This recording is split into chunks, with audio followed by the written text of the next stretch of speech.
नमस्कार। स्वागत है आपका अपने YouTube चैनल पर। मैं सत्यनारायण उपस्थित हूं आपके लिए 10वीं कक्षा की संस्कृत की पाठ्य पुस्तक शेमुषी भाग 2 से बुद्धिर बलवती सदा नामक कहानी लेकर। आज हम बुद्धिर बलवती सदा नामक कहानी का अध्ययन करेंगे। यह वीडियो 10वीं कक्षा के विद्यार्थियों के लिए बहुत उपयोगी रहने वाला है, इसलिए वीडियो को शुरू से अंत तक देखिए, क्योंकि प्राय देखा जाता है कि पठित अवबोधन नामक खंड के अंतर्गत गद्यांश को पढ़कर प्रश्नोत्तर लिखने वाला जो प्रश्न होता है, उसमें गद्यांश अक्सर इस कहानी से लिया गया होता है।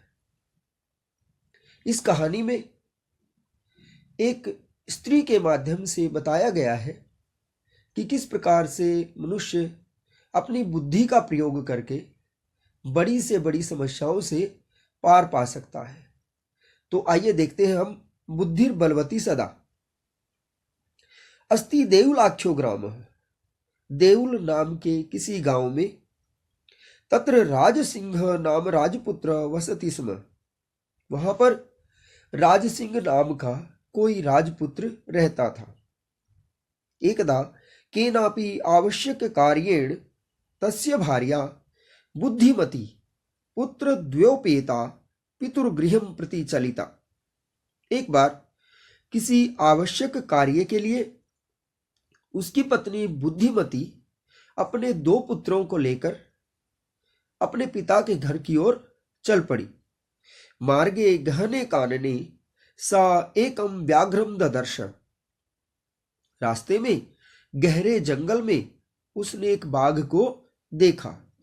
सा व्याघ्रम आगच्छन्तं दृष्ट्वा धार्ष्ट्र्यात् पुत्रौ चपेटया प्रहृत्य जगाद। उसने बाघ को आते हुए देखकर धृष्टतापूर्वक गुस्से में अपने दोनों पुत्रों को थप्पड़ मारते हुए कहा, कथम एक एक शो व्याघ्र भक्षणाय कलहम कुरुथ। क्यों एक एक बाघ खाने की बात के लिए झगड़ा कर रहे हो। अयम एक तावद विभज्य भुज्यताम, यह एक है इसलिए बांटकर खा लो। पश्चाद अन्यो द्वितीय कश्चित लक्ष्यते, बाद में कोई और दूसरा देख लेंगे। इति श्रुत्वा, ऐसा सुनकर व्याघ्र मारी काचिद इयमिति मत्वा व्याघ्रो व्याकुल चित्तो नष्टः। जब उस बाघ ने ऐसा सुना कि इसी को विभाजित करके बांट कर खा लो, तो बाघ ने सोचा कि यह जरूर कोई बाघ को मारने वाली है। ऐसा सोचकर वह डर के मारे वहां से भाग खड़ा हुआ। निज बुद्धया विमुक्ता सा भयाद व्याघ्रस्य भामिनी, अन्योपि बुद्धिमान लोके मुच्यते महतो भयात। सा भामिनी, वह औरत, निज बुद्धया अपनी बुद्धि का प्रयोग करके व्याघ्रस्य भयाद विमुक्ता, बाघ के डर से मुक्त हो गई। तथैव उसी प्रकार से लोके बुद्धिमान अन्योपि, इस संसार में दूसरे बुद्धिमान लोग भी महतो भयात मुच्यते, सभी प्रकार के डरों से मुक्ति पा लेते हैं। भयाकुलम व्याघ्रम दृष्ट्वा कश्चित धूर्तः श्रृगाल हसन आह। भय से डरे हुए बाघ को देखकर किसी धूर्त गिद्दड़ ने हंसते हुए कहा, भवान कुत भयात पलायित, आप डर कर कहां भाग रहे हैं। व्याघ्र, बाघ बोला, गच्छ गच्छ जम्बुक, गिदड़ तुम भी भागो। त्वमपि किंचित गूढ़ प्रदेशम, और किसी गहरी जगह पर छुप जाओ।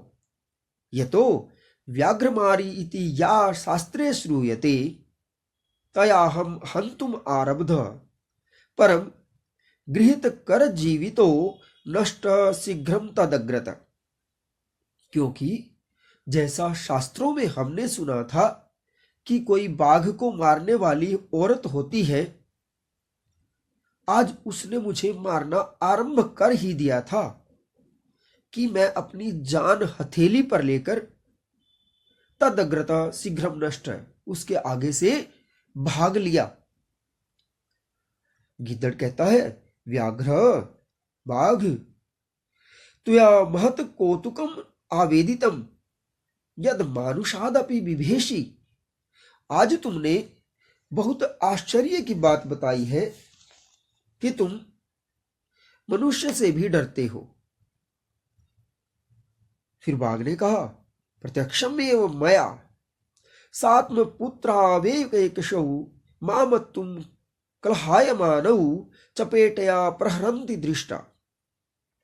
आज मैंने अपनी आंखों के सामने उसके द्वारा अपने पुत्रों को एक एक बाघ, जब बाघ ने कहा कि मैंने उसे मुझे खाने के लिए झगड़ते हुए अपने पुत्रों को थप्पड़ से मारते हुए प्रत्यक्ष देखा है, तब गिद्दड़ बोला, जम्बुक।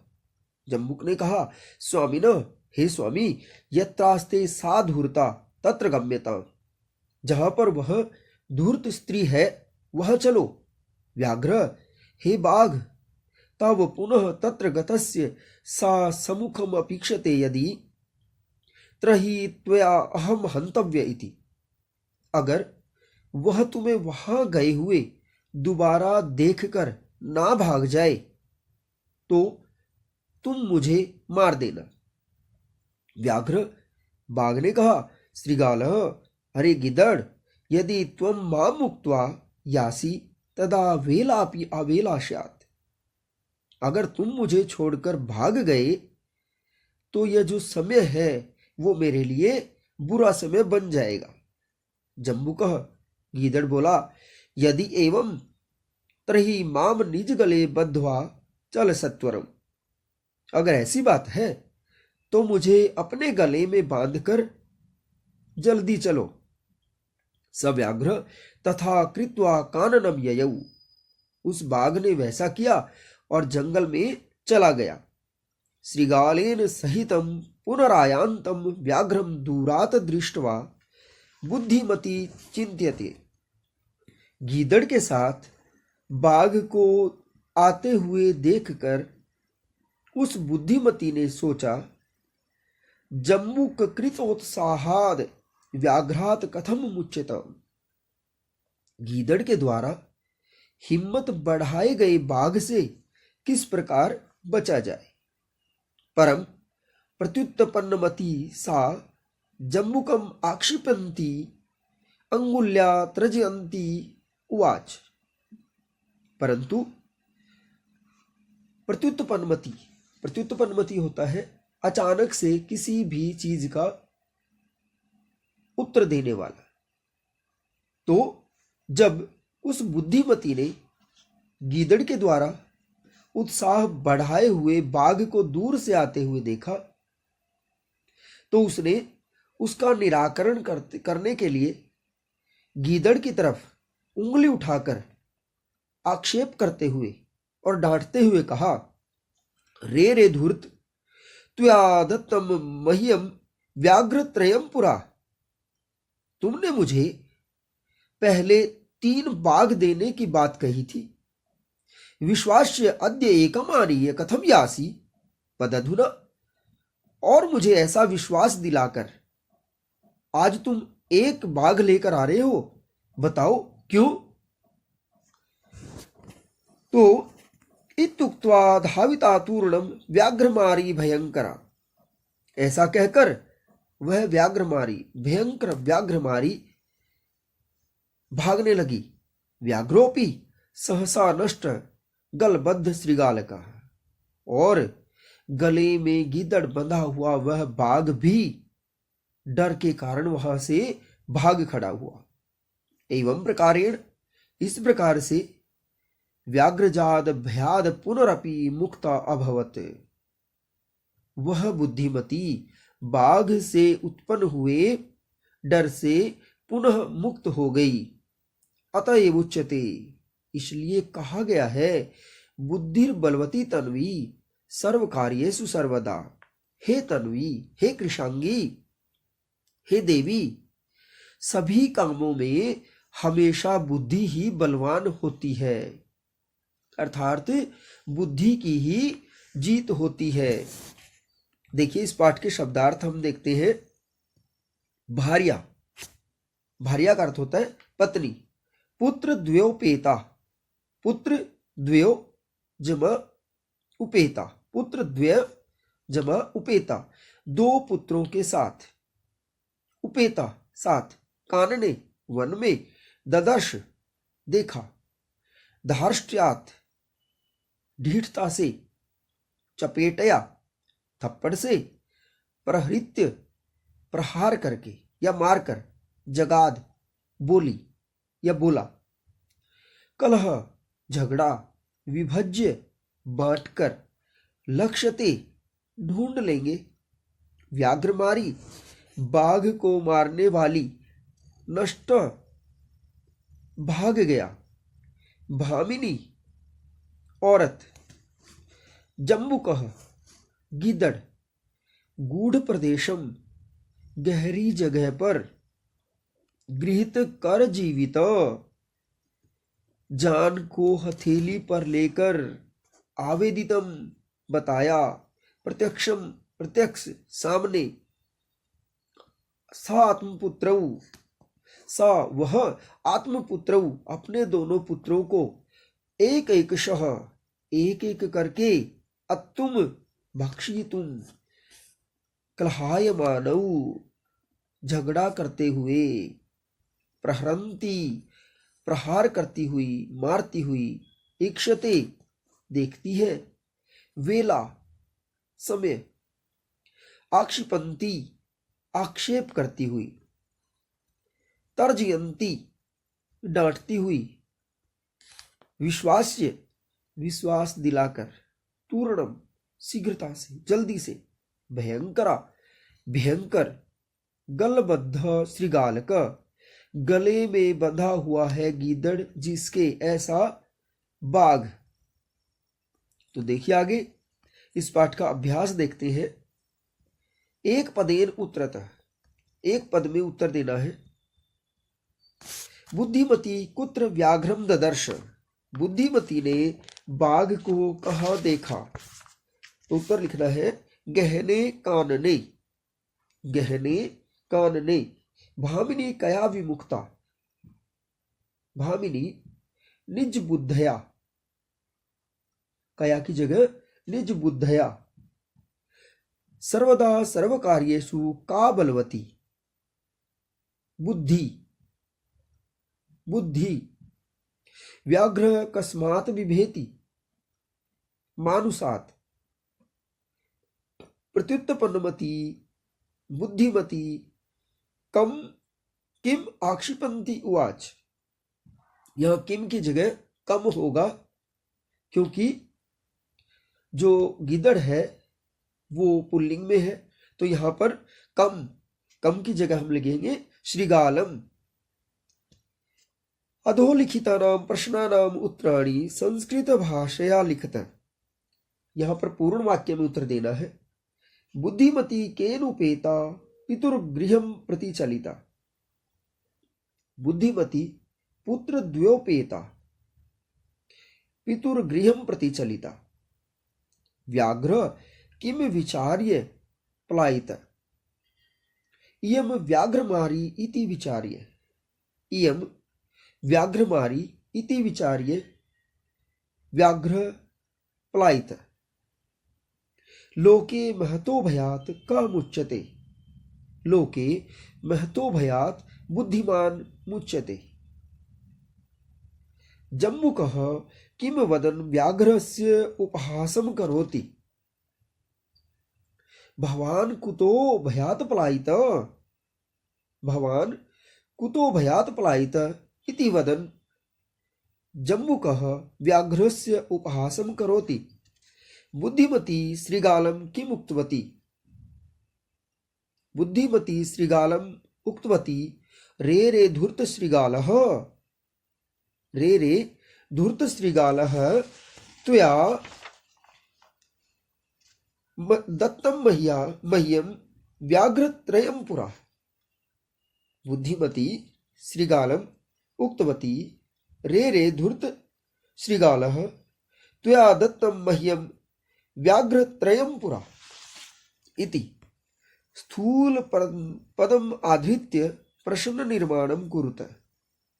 यह जो प्रश्न है वो बहुत आवश्यक होता है, क्योंकि हमारे प्रश्न पत्र में 4 अंक का प्रश्न निर्माण का प्रश्न होता है और उसमें प्राय इस पाठ में से भी देखा जाता है।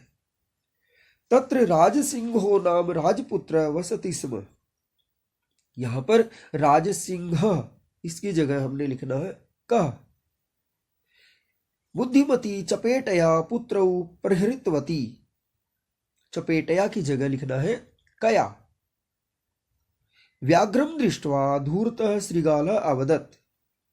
व्याघ्रम कम। तुम मानुषात् विभेसी। मानुषात् की जगह लिखना है कस्मात्। पुरा त्वया मह्यम व्याघ्रत्रयं दत्तम। मह्यम, मह्यम की जगह लिखना है कश्यई। मह्यम की जगह कश्यई, क्योंकि यहां पर जो मह्यम शब्द का प्रयोग है वो बुद्धिमती के लिए है, तो यहां पर हम कश्यई लिखेंगे। और अगर पुल्लिंग के लिए यह प्रयोग होता तो हम इसकी जगह कस्मई लिखते। फिर घटनाक्रम का प्रश्न है। इसके लिए पाठ को अच्छे से पढ़ा होना आवश्यक है और हम घटनाओं को देखेंगे और उस हिसाब से इस प्रश्न के उत्तर को हम करेंगे। देखिए 5वां प्रश्न देखिए आगे। संधिम संधि विच्छेदम वा कुरुतः। संधि या संधि विच्छेद करना है। पितुर्गृहम, पितुर्गृहम, पितुः, पितुः जमा गृहम। एकैकः, एकः जमा एकः, एक जमा एकः।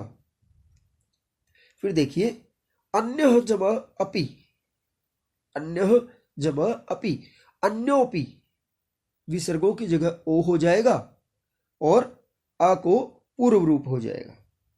अन्योपि इति उक्त्वा, इति जमा उक्त्वा, ई की जगह यह हो जाएगा इत्युक्त्वा, इत्युक्त्वा। यत्र जमा आस्ते, यत्र आस्ते, यत्र जमा आस्ते, यत्र आस्ते। अधोलिखितानां पदानां अर्थम कोष्ठकात् चित्वा लिखत। नीचे दिए हुए पदों के अर्थ को चुनकर लिखो। ददर्श, ददर्श का है दृष्टवान, ददर्श दृष्टवान। जगाद अकथयत। ययौ गतवान। अत्तुम खादितुम। मुच्यते मुक्तो भवति। इक्षते पश्यति।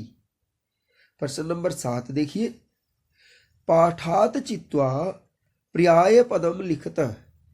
पाठ से चुनकर पर्याय पद लिखना है। वनम, वनम के लिए पद प्रयोग हुआ है पाठ में काननम। आगे देखिए श्रीगालः, श्रीगालः के लिए पद प्रयुक्त हुआ है जम्बुकः। शीघ्रम, शीघ्रम के लिए प्रयोग हुआ है सत्वरम। शीघ्रम के लिए सत्वरम या फिर तूर्णम दोनों पद हम लिख सकते हैं। पत्नी, पत्नी के लिए प्रयोग हुआ है भार्या। गच्छसि, गच्छसि के लिए प्रयोग हुआ है यासी। पाठात चित्वा विपरीतार्थकम पदम लिखतः। पाठ से चुनकर विपरीतार्थक पद लिखना है। प्रथम, द्वितीय, उक्त्वा, श्रुत्वा, उक्त्वा, श्रुत्वा। प्रथमा की जगह हम अंतिमः भी कर सकते हैं। अधुना, अधुना पश्चात अवेला वेला बुद्धिहीना बुद्धिमती बुद्धिहीना बुद्धिमती। तो इस प्रकार से हम देखते हैं कि ये जो पाठ है बहुत महत्वपूर्ण है और इसको अच्छे ढंग से पढ़ना है और इसके प्रश्नोत्तरों को भी, जिसमें संधि और आपका पर्याय पद और पदों का प्रयोग करना अच्छे से सीखना है, ताकि हम परीक्षा के समय इस पाठ को स्मरण करके अपनी परीक्षा में उचित ढंग से उपयोग कर सके। अगर आपको वीडियो अच्छा लगे तो वीडियो को लाइक करें, शेयर करें और चैनल को सब्सक्राइब करें। धन्यवाद।